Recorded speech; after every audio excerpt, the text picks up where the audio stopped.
کجوري ډډ نرو زما په مینه باندې دو پټه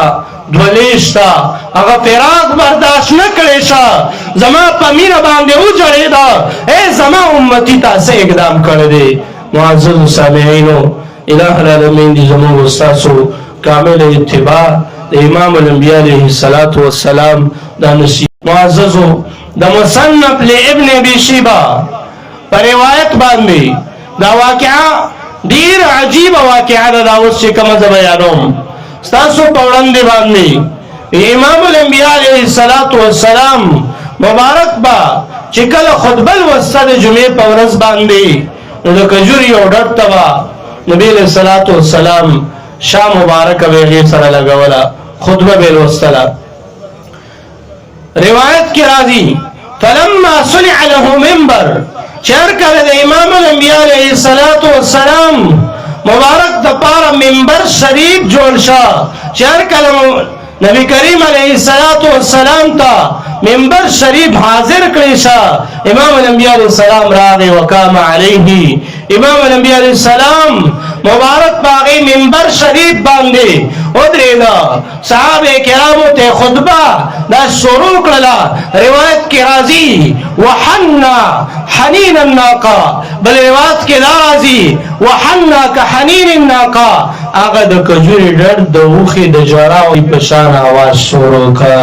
امام الانبیاء علیه السلام مبارک فراق کې برداشت نه کړی شه دو قدمه کې درې قدمه کې بیجان سیز دی مکلف په شریعت نه دی د امام الانبیاء علیه السلام مبارک فراق تی جداوالی تی نه برداشت کیږي په جړا کې راځي په خفګان کې راځي. صحابه کرامو د आवाज واورېده امام الانبیاء علیه الصلاة والسلام روایت کې راځي ونزل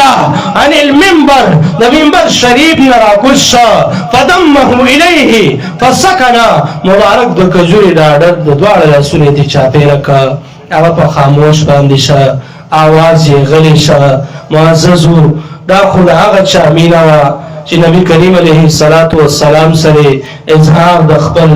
محبت کړو چې بیجان چیز دی او روح نه لري سا نه لري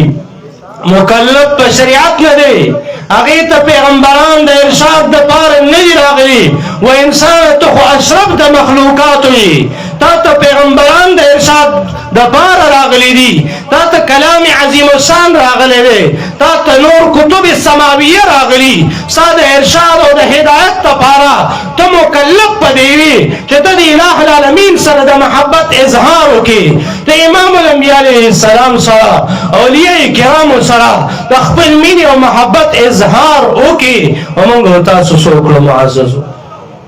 که ورځ د قیامت وي په ورځ د قیامت باندې دغه د کجوري ډډ ودرولی شي او په دغه ورځ د قیامت باندې زه او تو ودرولی شو او امام الانبیاء علیه الصلاة والسلام داسې مخ راواړي چې ستا نه خدا د کجوري ډډ نرو زما په مینه باندې دو پټه دولېشتا هغه فراق برداشت نه کړی شه زما په مینه باندې وجړېده ای زما امتي تاسې اقدام کړی دی. معزز سامعینو الہ العالمین دی زموږ ستاسو کامل اتباع د امام الانبیاء علیه الصلاة والسلام دا نصیب